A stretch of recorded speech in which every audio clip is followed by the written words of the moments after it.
Cette vidéo concerne donc l'utilisation de sa calculatrice Casio en mode table. Donc au départ, vous appuyez sur le menu et vous allez donc choisir le mode table. Ici, en l'occurrence, vous auriez pu appuyer sur la touche 7 puisque vous avez le numéro 7. Le positionnement du mode table dépend bien sûr du modèle de calculatrice. Vous exécutez. Quand vous arrivez sur cet écran, il est fréquent parce que soit vous avez laissé traîner votre calculette sans son couvercle, soit vous l'avez prêté, etc. Il est très fréquent que quand vous allumez cet écran, vous tombiez sur table fonction paramètres xt1, yt1, xt2, yt2.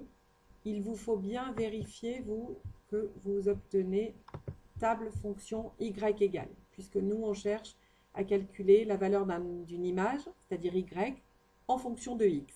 Sinon, vous risquez d'avoir quelques surprises. Ici, nous allons travailler avec la fonction suivante. X au cube. Je rappelle donc que pour mettre au cube, on utilise le chapeau. Plus 3x au carré. Moins 72x plus 10.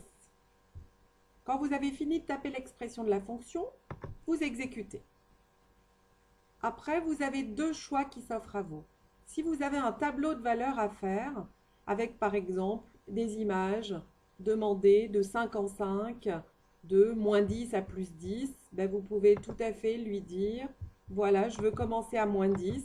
Donc je rappelle que quand on écrit un nombre négatif, on utilise le moins qui est entre parenthèses. Ensuite, je voudrais finir à 10 et je voudrais y aller de 5 en 5.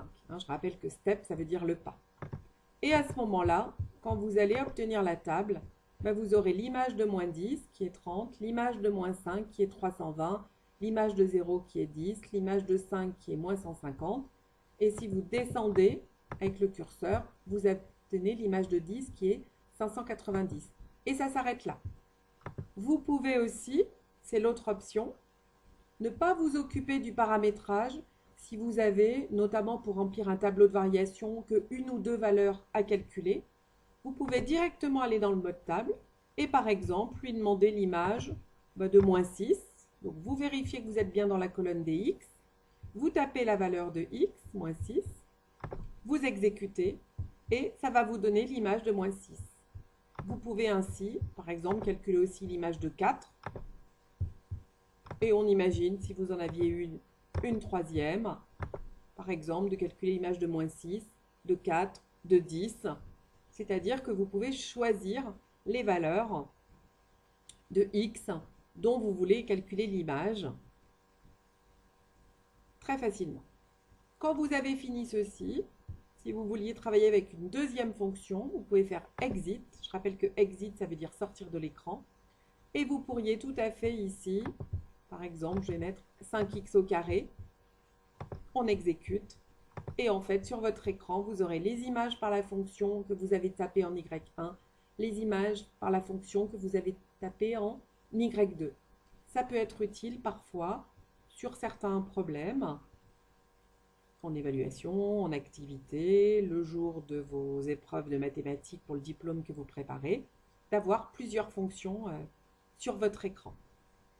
Voilà. Je rappelle que pendant que vous faites ça, votre mode de calcul reste accessible. Il suffit de changer d'écran. Vous faites vos calculs. Quand vous revenez sur votre mode table, bien sûr, vous retombez sur les fonctions que vous aviez tracées, que vous aviez saisies au préalable. Comment faire pour effacer? On voit ici qu'il y a écrit del. Je rappelle que del est l'abréviation de delete, qui veut dire effacer. Vous appuyez sur la touche F2 et ils vont vous demander est-ce que vous voulez effacer la formule? Oui, vous appuyez sur F1 et vous faites pareil pour chaque ligne. Voilà. Ma calculatrice est en anglais, ça risque de vous arriver. Je rappelle qu'il suffit d'aller dans Système et de changer la langue. Ici, en l'occurrence, je lui demande de la mettre en français. Et je reviens. Et vous voyez qu'à ce moment-là, par exemple, il suffit, vous voyez par rapport à tout à l'heure, il n'y a plus écrit func comme function, mais fun qui veut l'abréviation de fonction. Et si par exemple ici je tapais 5x et que je veuille effacer la formule, là maintenant c'est écrit en français, supprimer la formule, oui ou non. Voilà, donc il vaut mieux que je me remette sur la première ligne, parce que sur la deuxième ligne, il n'y a rien. Voilà, vous savez donc maintenant utiliser votre calculatrice en mode table pour calculer l'image f de x d'un antécédent x.